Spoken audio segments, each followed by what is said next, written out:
La procédure à suivre est simple. Problème, il y a Blaise des animes. Dans l'Assemblée, il y a l'autre, va perdre qui qualité dans la société. Pourquoi? Parce que Blaise Boula a créé une forme de société parallèle à la Sokoda par le contrat qu'il avait signé avec le gouvernement de la République qui lui donnait le pouvoir de percevoir et de repartir. Déjà, quand tu perçois et tu repartis, tu es dans les attributions de la Sokoda. Donc, au commun parallèle.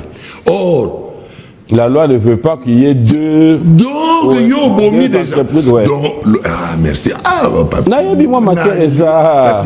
Est-ce que vous matière est ça? Il y a sapé, ndeko na yo Blaise, que le col ndenga sala ki wana. Asala ki faute. Yokte. Yo no porte-parole. Tout ça va ndeko. Tout ça la bien. Na bondeko. Odo lo bango na il meurt mo bien té. Kita. Respirer. Solo la rasina ndeko na. So na na so mbala suka. Ngala benga Blaise, kutu na mona yende mtayamba sunga tena bite pone. Combien ok? J'ai notre téléphone wana. Blaise, non, téléphone est calé. Ouera son alobaki ba tindi bango ba benga. Ouera ne fait pas partie du comité de gestion. Il ne peut même pas prendre une décision pour dire quel est l'artiste à voir ou pas. Pas différent de Banani. Il y a Kamoussala à 3h, 4h du matin. Drapeau ni les a comme Matapo, il y a 3h, 4h du matin. Donc, vous avez un Makambo, il y a un salle à bureau, où Batubaye Bati. Donc, le col a tourné, il y a 3h, 4h. Il faut être intercalé au l'air. Pas de preuve. Il aurait remis $65 000 à la Sokoda ou au comité qui était en place pour pouvoir se procurer, je ne sais pas quoi, et ainsi de suite. Mais lorsqu'on est dans l'administration, Boyaki Kobonza Lokola Nayebaki, et pas Imbongo et Sombi Mercedes, il y a Blaise et Outaki. On a un bon système. Parce que Batiaki Siko, veuve n'a pas orphelin à Moutouk. Bon, veuve n'a pas orphelin, il y a comme la bonté. Il y a un ministère, il y a un mot de base. Yo Sunga Kabango, Otangela Kabango. Mais oui, il y a un document. En tout cas, Nazo Zelayango Bongo Totangat. Ah.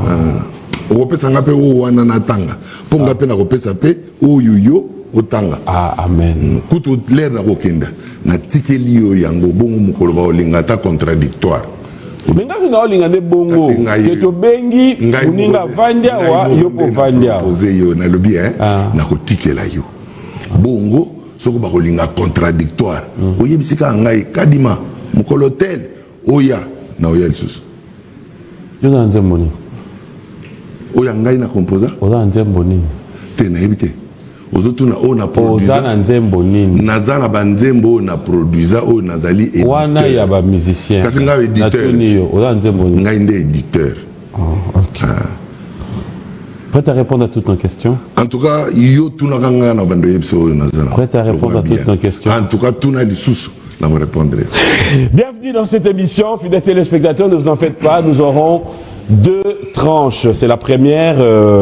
Aujourd'hui, on va faire comme mon ami et frère Israël Moutombo, à qui j'ai dit bon dimanche, mon ami. Tu me manques, Israël. Allez, je ne sais pas qu'est-ce qu'il faudra faire pour toi, mais je pense que je vais faire quelque chose. Bon dimanche à toi, mon frère. On va faire comme toi, hein, la première partie de l'émission, et puis on va prendre la deuxième partie où il y aura, je tais les noms, mais les artistes, ils seront ici. Alors, dis-moi, ça va? Bien, bien, Père. Qui m'est allé? Alors, comme je l'ai dit, tu es là pour réagir par rapport à ce qui s'est passé le dimanche dernier, où j'ai toujours dit, cela veut dire que invité va répondre à Namituna et accueillir na propos naé, je crois que l'élo oye au éclaircir biso. Et dans tout ce que moi je mérite, c'est aussi donner l'occasion à nos téléspectateurs, à nos artistes, d'un peu comprendre Sokoda et Zanini, comment vous a structuré, qui doit faire quoi, comment s'affilier dans Sokoda. C'est ça aussi un peu notre démarche. Alors, pour commencer, j'espère que tu avais suivi l'émission. Et il vous reproche, Bino, ou Bozapé Bandekonaye, de pouvoir soutenir le pouvoir qui, en principe, devait déjà être sortant, que vous utilisez la force pour maintenir Yajossar na place au Azali. Déjà pour commencer, je mérite quand même avoir votre... Ce qui n'est pas vrai. Un pouvoir n'est légal et légitime que lorsqu'il vient de la source qui doit le lui donner. Nyokalongo, auquel il fait allusion, est PCA de la Sokoda, élu lors des assemblées générales de Terrazenium, où lui, Blaise Boula, était absent parce qu'il ne voulait pas venir aux assemblées convoquées par Nyokalongo. Pourtant, c'était Nyokalongo qui était le PCA adjoint lorsque le PCA titulaire de cette époque, Verkis Kiamongana, que son âme repose en paix, n'était plus disponible ou à mesure d'exercer. Et c'est lui qui était habilité au fait de convoquer les assemblées générales. Ils n'ont pas répondu parce qu'eux avaient convoqué ou fait convoquer leur assemblée générale qui était convoquée par la ministre de la Culture sortante, qui normalement n'a pas qualité de convoquer les assemblées d'une société privée coopérative. Il ne peut pas. Parce que c'est une société qui appartient à des individus. C'est eux qui élisent la personne qui pourra le rassembler pour parler de leur société. Le ministre de la Culture n'a que le droit de regard, compte tenu de la forme de la société. Pour revenir même à cette forme de la société, Blaise Boula, tout au début de la Sokoda, moi, Charlie Kadima, je lui ai parlé. Je lui ai dit, vous avez créé la Sokoda sous la même forme que la défunte Soneka. Cela a déjà causé de problèmes, notamment à moi-même, par rapport à mon dossier Nice Vodaka. Mais si vous revenez avec la Sokoda sous la même forme, vous risquez de nous ramener à la case du départ. M'avait-il compris? Peut-être pas. Ou peut-être compris, mais pas voulu suivre ce que j'avais dit. La Sokoda est mise en marche en 2011 par l'ordonnance portant création qui a été, ordonnance présidentielle portant création, qui a été signée par le président de la République honoraire, Joseph Kabila Kabangi. Lorsqu'on crée la Sokoda, on met le comité, le conseil d'administration en place et le comité de gestion qui va gérer la société. Quelque temps après, ça éclate. Qu'est-ce qui éclate? Il y a des tournements. De quoi? D'argent. Qu'est-ce qui se passe? L'argent est venu d'où? Du gouvernement de la République pour subventionner à l'existence matérielle de la Sokoda. Qu'est-ce qui est parti? 65 000 $ de parti. Comment? Blaise Boula. Le problème va persister et tous les artistes se mettront d'accord de faire partir Blaise Boula de la Sokoda des forces. Parce qu'il ne voulait pas partir. C'est ainsi qu'il va recevoir la visite des associés, de veuves et des orphelins des artistes lorsque la Sokoda était encore sur OMS. Je suis le seul qui a pu parler à Blaise. Blaise, c'est mon ami, c'est mon frère. Moi, je suis Eden Musica, Blaise et Wenge Musica. Je lui ai parlé, je lui ai dit, Cielé, Talanga, Naoso, le roi, Charlie Kadima, Blaise Boulate, Blaise Boula, ya Tonde, Charlie Kadima, ya Lingwala, Eden Musica, Wenge Musica. Ce qu'on vendit les sous aou, bah, on y a au pandamutu kanayo parce que, bah, c'est qui mot d'ordre depuis lobby. Mais moi, je savais d'où Blaise avait obtenu l'argent.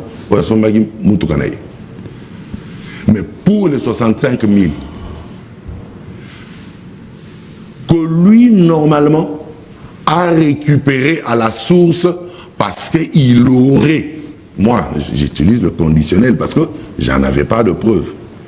Il aurait remis 65 000 $ à la Socoda ou au comité qui était en place pour pouvoir se procurer, je sais pas quoi, ainsi de suite. Mais lorsqu'on est dans l'administration Papi Mboma, l'argent, même si tu nous as prêté, lorsqu'on te le donne et que c'est pour la caisse de B1, tu dois d'abord le verser dans la caisse de B1. Et je crois que c'est l'ambassadeur Moutamba qui va décider et voir comment est-ce que cela va te revenir. Si même tu avais prêté de l'argent à B1. Donc Blaise Boula n'aurait pas eu à se servir, même s'il dit na yibate, na détourné, na récupéré une bonne oui. Mais au yébi procédure administrative parce que vous allez vice-président, il y a conseil d'administration en charge des finances. Ok, chose qu'il gère, gérait au fait. Qu'il gérait. Ok, alors, dans tes dires, il y a quelque chose qui retient mon attention. Quand tu parles à Blaise, tu lui dis, pour mot d'ordre et Pessamaki déjà. Je répète, il faut l'ongwa awa. Ce qui était basé au Panzamu Tukanayo. Voilà. Pour mot d'ordre et Pessamaki déjà. Déjà, ma Pessamaki. N'a pas ça qui mot d'ordre. Vers qui ce mongana de son âme repose en paix. Toko c'est la rame, oui. Non, non, non, lis ça. En fait, ah, personne n'a jamais il y a tika, pardon, hein. Tika. Ok, nous avons oui. Après, il faut prouver qu'on est nini. Abengisa nanga na ina renyot. Nana, iboza Béatrice. Yonanan. Ngai. Ton modèle de pesa magi modèle. Ya wana nazo le banote. Ngai. Ba veuve, ya ba artiste musicien. Ba orphelin. Ba éditeur, toi qui ba artiste, toi qui. Non. Manda chante. Dans la terrain on a été. Yoka. On dit Yoka. Le binatanga. Tout ça guerre. Merci. Limbisa. Non, comme on a simbo sigo zokaka mais limbisanga. Ah bon. Au moni bateau cité ba combo. Nous allons la chance à Oyambara ba on émission. Il y a un lobby. Autant que là ba combo. Il y a bateau dans mot d'ordre pesa maki. Comme ça c'est voyez dans tout on a bien vient de qui ce jour après c'est mot d'ordre bozalaki. Tanga i combo na. Autant déjà mandat. Muto atiaki le bosso capitaine général kuti ya mot d'ordre wa ngai. Ah. Odo bi mono mukumbo eda yote. Mais ngam na zo ebisa yo. OK, toke kasi yo. Na mususu. Ngai po yo tango oloba na Blaise olobi na yeteke Blaise omoni ngande na zawa ngai pe bapesi nga mot d'ordre po so bapesi mot d'ordre ya solo yo mtongo banda ko bonza ye mutuka siko ngai na boyaki ko bonza lokola na yebaki et pas imbongo esombi Mercedes ya Blaise eutaki wana mbongo na biso système ya nzembo siko batiaki siko ba veuve na ba orphelin na mutuka bon ba veuve na ba orphelin ba kombo na ba honte yebisa ba miseni ba tango d'ordre mot d'ordre ba te na tanga ba komba ba te na tangi manda na tanga mususu to ayi ngai manda là de pas Koufa. Ah non, il est génial. Ah non, merci. Merci. Là de pas Koufa. Non, c'est bon, c'est bon. Non, mais. Non, c'est bon. Tout sauter la bichon. Bon. Ok, tout continuer. Donc. Mot d'ordre de Zongia Vergis. Ok. Ça va. Alors, yo moko no balelo Socoda. Oui. Na recruté na Socoda. Ngai ba go recruter ngate ngana zali membre ya Socoda depuis Soneka. C'est-à-dire ngana depuis Soneka ba œuvre na ngai même Miss Vodacom wana protégé depuis Soneka. Le col à Soneka liquidé et Koufi a redeversé casier nyonso ya ba œuvre na société Ezubisika ndeko kota na ngai na Socoda. Voilà. Alors, on va chercher à vraiment mettre de l'ordre. Moi je voudrais vraiment qu'aujourd'hui que émission Oyo et sur la Bisso tous ensemble, que là où se trouve l'autre partie, Blaise, Badricha qui se disent on veut la paix. C'est tout ce que nous voulons parce que on ne serait pas là en train de servir d'un plateau, il y a la guerre. Non. Lélo, tant que Bovandi, je pense que Bisso Nyonso, tous un intérêt commun au Ezali, tout le cas, artiste à se retrouver dans l'œuvre. Personnellement, pour toi, Qu'est-ce qui est à la base de créer des camps Lelo et que Bandeko Moussouba se sentir lésé, alors que ce qui total ici bien, Blaise Boula à côté na bango, na Luala ba bango ne ba ozwambongo. Je t'informe, au moins que aux informations, je t'informe. Bon. En tout cas, on a besoin d'informations. Merci pour l'information. Donc, naba troisième le bango na Luala ba okangama. Oui. Bako, mais le but est que Bakangami. On a eu info, on a je t'informe. Sauf qu'on a eu précision. Là où tu précision, on a eu un bureau na bino. J'étais au bureau. Sauf qui bazar, que bazar formé yo. Na loi là-bas, batu na bango ne bazo percevoir bon. Na bandundu malheureusement, ils allaient le faire, mais j'espère que mon acquis justement justice bango. Voilà. Donc on a payé à loi là-bas, bakokangama. Voilà. Mais en attendant, bazo zoa. Alors, moi ma question est celle-ci. Bino bouti go futa mbongo awa. Oui. Est-ce que vous foutez bateau nyonso baza pena ba Blaise? Artiste nyonso oyo azali na ba œuvre na ezalaki na casier, ezali na casier à Sokoda. Azwaki lettre comme ngai pena azwaki yanga lettre. Blaise azwaki lettre? Oui. OK. Oui. Adrich azwaki lettre? Mutu nyonso oyo ba œuvre na ye et généré ba droit azwaki lettre. OK. OK? OK. La fois passée, il y a eu qui a lobby que Ouéranson a lobby qui a tindi bango ba benga. Ouéran ne fait pas partie du comité de gestion. Il ne peut même pas prendre une décision pour dire quel est l'artiste à voir ou pas. Ouéranson n'est qu'un simple administrateur. Na Sokoda, au sein de la Sokoda, il ne vit que de sa gestion, son jeton de présence. Ce qui va payer ailleurs et conseil d'administration ils arrêtent pour lundi mardi mercredi jeudi vendredi et attendre juste 1 2 3 fois le mois. Que dit la loi? Mutu Oyo faut diriger Sokoda. Le mandat est de combien de temps? Mandat il y a 3 ans renouvelable une fois. Dans l'assemblée générale il y a Terrazenium, assemblée générale et mon acquis que 3 ans pour la politique la papier à gérer 3 ans à payer sa vision peut à matérialiser en d'autres 3 ans il ressemble mon kemingi tout ça qui on a 4 ans voilà ouais il faut changer la constitution une netité yango l'assemblée wana pour l'assemblée nous sommes souverains pas de problème donc il y a Jossar Lelo à combien d'années? Azan a un mandat il y a 4 ans, donc il y a aussi là en 2025. Premier mandat. Oui. Donc au premier mandat? Il a premier mandat. Aïe. C'est tout dans le point. Oh Blaise. Tout dans le point le premier. Oh. Tout dans le point. C'est là non. Donc si tu calcules, tu en as 2024. Dans Bois Keti 2027. Bon, en tout cas, 4 hours. Ti 7 euros, ça fait 3. Ti 28. Moi, je vais une information. Donc, il y a non, il fallait que tu n'ailles pour une information. C'est quoi, yo? Oui. Ah!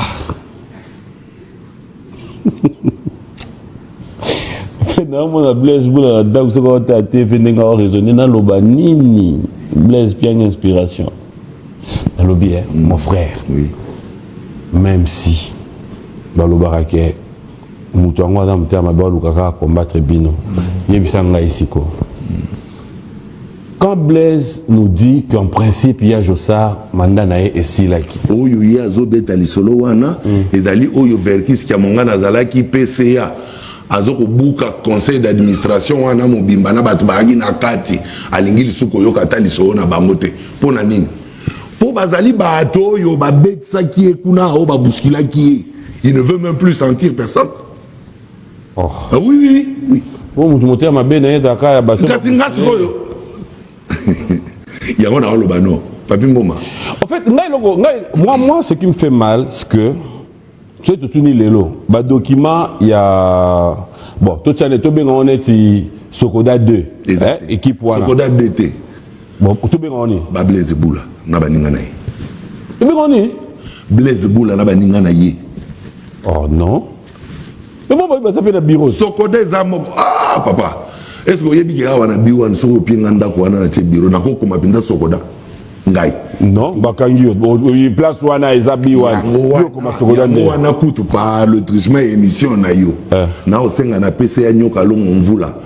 À ça la citation directe contre Blaise Boula et son conseil d'administration. Moi en tant que sociétaire de la Sokoda, je vous demande, monsieur le PCA, instruisez au directeur général d'assigner en citation directe Blaise Boula et tout le conseil d'administration. Voilà. En tout cas, seul moyen pour le Kimia n'a proposé Bango Blaise. Pardon, Pichen. Beaucoup de parquet, oyebi. Kasi bloc on y a la guerre. C'est une appel dans le bois.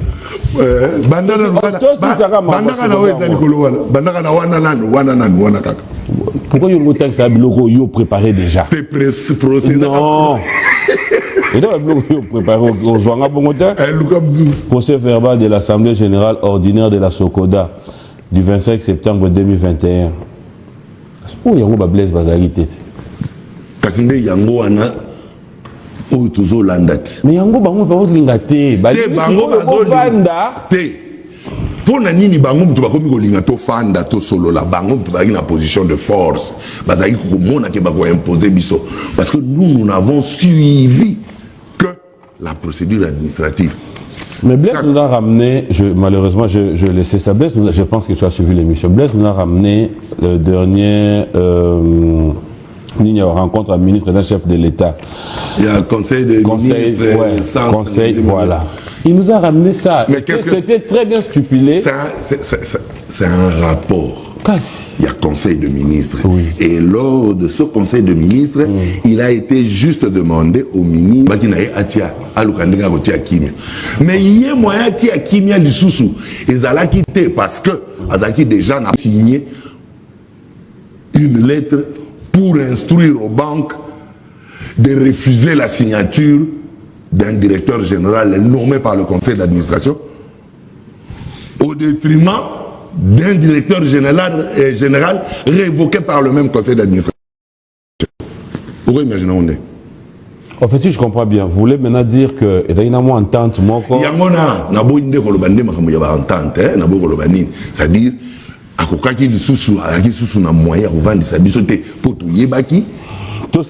positionnement. Est-ce que vous êtes prêt aujourd'hui, parce que nous pensons qu'il y a un intérêt à Bissonioso, que Bakondiamboka, Bavandi, Bamonique, en tout cas, entente zate, Bavandi, Sibinonios, Balobi, dissolution, il y a Sokoda, comme ça vous reprenez à zéro. Vous êtes prêts? Non. Dissolution à Sokoda pour dissoudre la société. Pardon, dirigeant. Non. Et aussi mbaté parce que vous avez le droit de dictature. Omoni. Kasi yango anati. Omoni. Et vous avez conformé. Parce qu'en fait, ce qui dissolution ils se disent quoi? Ils se disent quoi? Si c'est vraiment pour l'intérêt. Il faut pas longo la bango. Leur longo la bango nyonso wana conformément à texte nini. C'est pour ça qu'il y a zéro. Zéro, zéro bon tant au chef de l'État, les gars, il y a un garant de la nation, s'il te plaît. Il y a un garant de la nation qui a le pouvoir. Le pouvoir. Il est papa. Amoni bana bazo bunda mingi. En tout cas, cette histoire faudra mettre fin. Pourquoi? Parce que le même Blaise Boula, dossier naïe, yaïe, et zawapi. Kuna na Sokoda. Et là, on n'a pas de bino. Batunyo so bazane ba œuvre na bango zawapi. Et là, on n'a pas de bino. Na ba document na bango. Et ça kuna. Mituka ya Sokoda. Et zawapi. Kuna. Donc cela veut dire que peu importe la forme, il a apporté aussi un plus pour na Sokoda. Attends moi 10 minutes à ça là. D'accord? Ndenge Jossar Lelo qui a félicité parce que on peut beau dire mais artiste musicien. Je suis même surpris de voir que même il y a le Lubumbashi, Oyembanzembo Tcha, comment il s'appelle, RJ Kanyera, a touché un bon. Donc, Moussa les Salemi. Voilà, non, je reviens. Ce qui ne se faisait jamais. Ah, mon frère, ça ne jamais paie ma baie. Jamais. Jamais. Vous voyez, ça a un bongo. Mon frère. Banda Sokoda et Banda Aneni. Il faut te reconnaître. Sokoda, chacun ramène son apport. Je peux même te surprendre. Oueranson a parmi Batoyo. Bachapua na Sokoda parce que Sokoda est un budget moro boitan où y à quelque chose à l'époque na Bralima ngangana yoto yebi n'eni Bralima et répondant favorable au foot à Bambo. Tout à fait normal. Si quoi yonga si quoi problème n'angeza vu que nyon so na bino so botel l'intérêt moko d'où pourquoi besoin arriver te ko lobaka siboba oyo balingi oyote biso pe de lingi oyote kasi besoin batwana boche bon de côté pour la bonne marche ya nini bosala sikoyo assemblée ya sika bopona mutu tant mususu yo yebite kasi amen na procédure administrative balongola kabatu ndengo wana te balongola tolobi te potoza na administration lisolo wana eza le roi lisolo tata mwasi na mwana noko te eza lisolo ya administration c'est-à-dire au fait délégation da muna mutata na mutu na kasi yo kaka ngana ngana bano na proposa bango na lobi lelo so ina dia chosa lelo so ya chosa lobi atigi na ye la pesa nga butu moko oyo ko ndima da candidat successeur pas chosa nous n'irons que conformément au statut de la Sokoda pour voir lorsque le PCA ce qui a chosa bien lembi boko tanga ko na bani kasi empêchement total la texte ezolo banini donc toko sala ngona sentiment te tolo bake le roi ya dans la pembe ne mingi zo ye tiaye non mais et la candidature te lo soga kati ya wana kati candidature élection ko ya na assemblée générale mais pour l'instant bonsoir texte ezolo banini et lobi ke o ya la vice nde aroya au sala intérim na ye jusqu'à ko convoquer assemblée koya. Donc nous allons nous conformer au texte. C'est pourquoi le chef de l'État, ce qui a lobby. Le chef de l'État est le magistrat suprême. Le directeur de cabinet du chef de l'État fait l'office de greffier. C'est pourquoi au Monaka signé chef de l'État Félix Antoine Tshisekedi Tshilombo contre-saint directeur de cabinet. Signature Azali vie lui approuvé. Azal Kola greffier divisionnaire. Il y a présidence. Donc, le chef de l'État, étant le magistrat suprême, il ne peut pas passer outre les décisions de justice qui ont cristallisé davantage en fait, position. Il y a pas Blaise Boula, la défaite na bango. Parce qu'ils ont même la plainte au Blaise à Fundaka Sokoda. Ils ont wana. Autant de jugement, décision et randa qui a ndengenine. Mais pendant que tout ça s'est passé, ce qui est grave, Papi Mboma, tous les associés de la Sokoda qui sont dans le groupe WhatsApp, bah yebi ce que je disais dans le groupe. Groupe à moi ça l'a raté les lots. Ezali kututina siliganga na longwa. Na mi bimisa na groupe. Yo pe problème no yangwana. Mais batu bazo yo katende kona ngai. On lingi pe ka kimia. Attends. Comment na ko banda na yo ne bandeli. Na ebisio likambutelo zo sala ngote ko sa yo ka eda au papier au conseil na makamu na yo ya. Ngai pe na pesa conseil. Omoni. Na lobby Blaise c'est mon frère. Hein? Na pesa mbote na maman Catherine. Ah c'est pelader? Mama Kati retiré makambo Vandi sande kona ngai pembeni lobana ye vanda na no kimia oyo azali buso azoloba wana ndeko na yo lokola azoloba bongo ngana lobana Blaise. La procédure à suivre est simple. Problème ya Blaise des animes. Na assemblée ya Mboela Lojo ba perda ki qualité na bango ya ba sociétaire. Pourquoi? Parce que Blaise Boula a créé une forme de société parallèle à la Sokoda. Par le contrat qu'il avait signé avec le gouvernement de la République qui lui donnait le pouvoir de percevoir et de repartir. Déjà, quand tu perçois et tu repartis, tu es dans les attributions de la Sokoda. Donc, comme il a parallèle. Or, la loi ne veut pas qu'il y ait deux. Donc, yo bomi déjà. Donc, merci. Ah, papa. Nayobi moi matière est-ce que vous connaissez ça?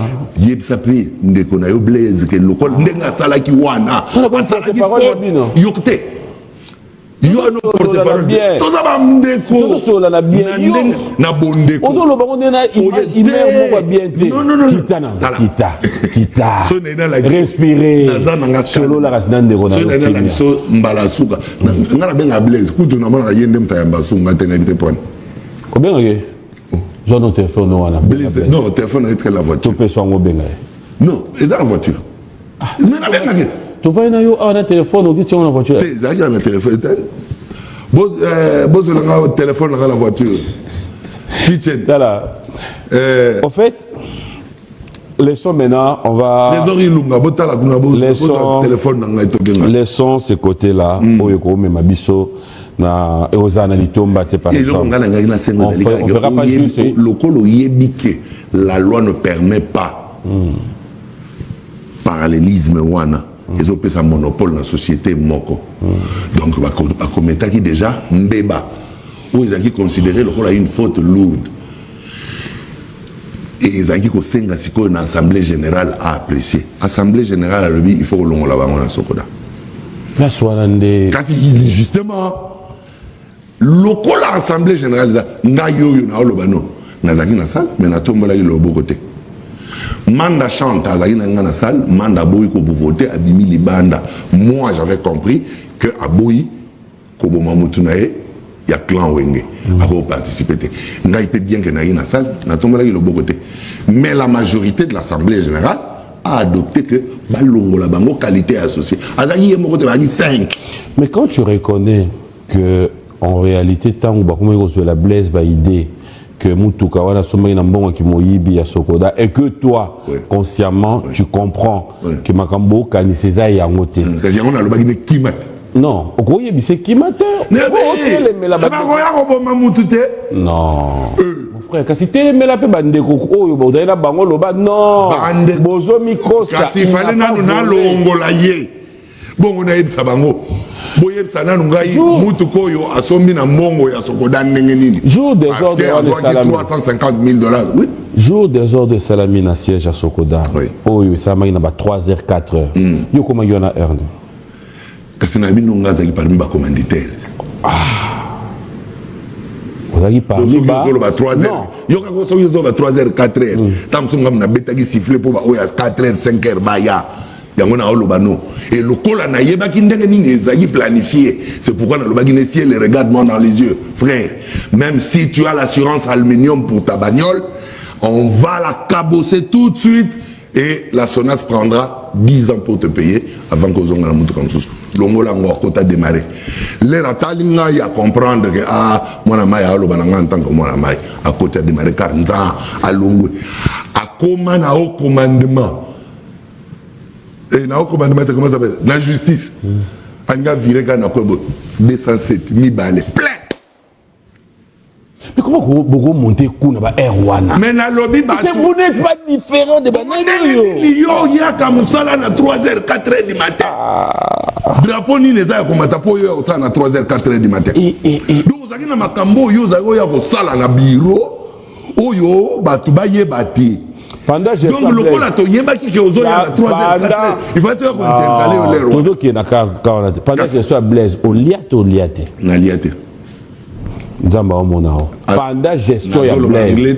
Au liate. Na liate. Mutoto na ton frère. Na ngo futanga. Eka c'est na lo banote. Mutoto nous frère mais na mon qui est dans ma belle. Donc la gestion Blaise yo au liate. Bon, c'est peut-être normal, la on a posé une œuvre déclarée. C'est pas la musique. C'est ce que j'ai dit. Donc peut-être c'est ça. On y a été par rapport à mais par rapport tant où il y a Blaise. Est-ce qu'on a cité qu'il y a l'air à Blaise ou c'est pas ça la game il faut d'accord. Et c'est pas ça la game. C'est pas ça le coup de superstar. Mais et par rapport à donc droit exact. Bon, yo li a quitté point. Ah bon, en tout cas, mon collègue Yambel surtout net. Attends, argument. Ya. À côté so ango kasiko. En fait, on a mon hypothèse aussi, ça m'a bien faux, bino nyonso, to vani na bino bo vandia ou Blaise à vandia. Au moins, si tu es d'accord, tu l'acceptes là. Là, c'est la lobaki na yo. Au moins, il boke wana, zela, il boke amikando ya yo. Mais là, yango bien. Tu es d'accord? Oui. Un débat contradictoire. Oui. Tu es d'accord? Blaise Avandi ou Vandi? Papier Ndro yo kasulinga la bien tête. Yaciel. Baelingai. Yango. Il était comment? Sokondimi. Charlie Kadima. Yeyo, Abeda frère Nayo, Mandimi. Il a combat cacheté. Il a tout expliqué. Solo là. Ok. Merci. Quand vous voulez. Yo ngi ezala quand? En tout cas, mukolo yo benganga, yo na numéro na ngana no ya yo. Na ko yamba na komona ya papi mbongo tabenga. Attends, tu as Drisha, c'est bon. Na le bien. Pour naka mutu. Kasi soko monike Blaise ya koyate. Olingo lekele mutu mususu pour naka. Mais ça y a pas nité. Bon, soki bango mutu wa un esprit wana, mais soki pe ba un esprit wana to kutana. Dans le bien le côté, dans le bien ninité, yo esprit yo. Au moins on est mal intentionné. Là le bien ça la ninité, peut-être le bien bon ni côté. Tozo solo là, écoutez. À moi la histoire Mouchetou. Non, ça va, non, ça va. Tu comme un amour que tu n'as n'engo yo zo beta wana te. Bref, allez, c'était une parenthèse juste pour amuser la galerie. Alors, moi, ce que je mérite maintenant là, que tu nous dises s'il faudrait vraiment que nous arrivons à enterrer ces haches de guerre. La seule manière que tu vas demander à Blaise Boula de faire, c'est d'écrire à l'Assemblée générale et poser son problème et demander sa réhabilitation. Et la qualité qu'il avait perdu à l'appréciation de l'Assemblée générale, l'Assemblée va apprécier s'il peut le récupérer ou pas. Et l'Assemblée va le lui répondre. La procédure est tellement simple à faire que nos amis ont pris tout ce temps. C'est pourquoi dans le groupe, il y a WhatsApp, il y a associé, parce que dans le lobby, écoute, dans le lobby, non, malali, parce que le juge va s'appuyer sur loi telle, voilà comment il va rendre la décision. Tu discuter pendant une semaine. Un mois après, va rendre décision. Bah sali kaka ndinge na betela kibino du solo. Okanisi ke ngam na kedo ça va juste va rendre ndengwana. Non, la loi est déjà ce qu'elle est. Mais puisque vous voulez la mettre de côté. Vous pensez que non, ils ont dirait caractère au long de mouvement nanga. Ils ont administration. Ils ont ndenge tambolaka. Alors bande ko ba mato imangongi ba ke appel na lobi appel na bino ko simbate parce que loi telle na loi telle ko kangabino. Oh non, ba ke ba sali appel ba donc si réponse na décision on dirait ba juge ngo ba rotanga na cerveau nanga. Les mêmes lois que j'ai énumérées, comment est-ce que je peux vous prévenir de la même chose autant de fois? Mais vous vous entêtez et vous poursuivez sur la même voie, mais vous obtenez les échecs. C'est que vous ne voulez pas que l'on avance. Pendant que ce que vous devez faire comme procédure, c'est une simple lettre de demande de réhabilitation dans ce droit en tant que coopérateur. Simple lettre. C'est ce que Blaise ne sait pas écrire. Je ne sais pas, je ne crois pas. C'est ce que Adricha ne sait pas faire. Je ne crois pas. Na babalufu. Na Maïka Mounan. Oui. Je crois que la procédure est simple. Mais bagarre, bazo sala bagarre, il y a pamba. Or, bazo sala na bango bagarre, bazana socle le col à loi. C'est quoi vendre le col à loi. Pour bouger loi, il faut ça la proposition la loi est qui est dans l'assemblée. Ba adopter, ba ndima, ba vulgariser, ba côté ça en vigueur, bon comme surtout exécuter. Mais d'autant plus que la loi sur laquelle nous sommes basés est celle-là. Donc tout ce que vous ferez, vous perdrez, non? Est-ce que ça aussi c'est difficile à comprendre? Merci, monsieur Charlie Kadima. Alors, qui est appelé à s'affilier à la Sokoda? Tout artiste créateur des œuvres de l'esprit est déjà appelé à s'affilier à la Sokoda, ne fût-ce que pour la protection et la déclaration de ses œuvres. Comment ça se passe? Aujourd'hui, vous pouvez aller au niveau de la Sokoda, mais là que je te parle, il y a le mécanisme est mis en place pour mettre le système informatisé où tout le monde peut s'inscrire d'où il est. Okay. En ligne, il s'inscrit, il remplit les formulaires et tout. Et puis, on sait lui répondre et tout. Voilà. Alors, parce que ça prenait de retard. Sur le Taliban, le PERC. Le PERC, si se retrouver dans Ngambu, il y a Blaise Boula, et Zali parce que ça la souscription, mais jusqu'aujourd'hui, il va répondre à on a noté. Ok? Alors, le col la loi, il faut comme membre d'office, si on va répondre après un temps, il va comme ça peut être membre. Mais comme si membre, vous n'êtes pas reconnu administrativement, même si la loi vous le demande. Est-ce que vous ne savez pas comment procéder pour pouvoir rappeler à l'administration, je suis là en inscription depuis telle année, mais jusqu'aujourd'hui, je n'ai jamais obtenu, voilà, conformément à telle loi. Ça aussi, c'est difficile, papy. Donc, des fois, nos frères s'entêtent pour rien. Pour rien. Ce que moi, je demanderais à ceux qui sont en train de faire, qu'ils arrêtent. Parce qu'ils savent que ça ne leur donnera jamais raison. La loi, on ne l'a pas encore changée. Et elle est la même depuis jusqu'à aujourd'hui. Donc, la décision, c'est ça. Il faut changer. Donc, il y a Ophélie, il y a Pamba. Voilà. Tu as besoin de message au temps. Tu as répondre à mes tours, non, tant que l'autre. Non, l'ingate, et puis en trois secondes, tu le quoi on va répondre à Oba Lobby.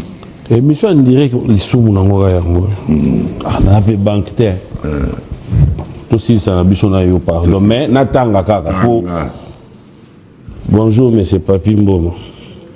C'est Jean-Yves VV qui a mon gana. Oui, bien. Oui. Yoka comme oui. Oui, bien. Oui. Et qui n'a tata. Oui, bien solo. Mon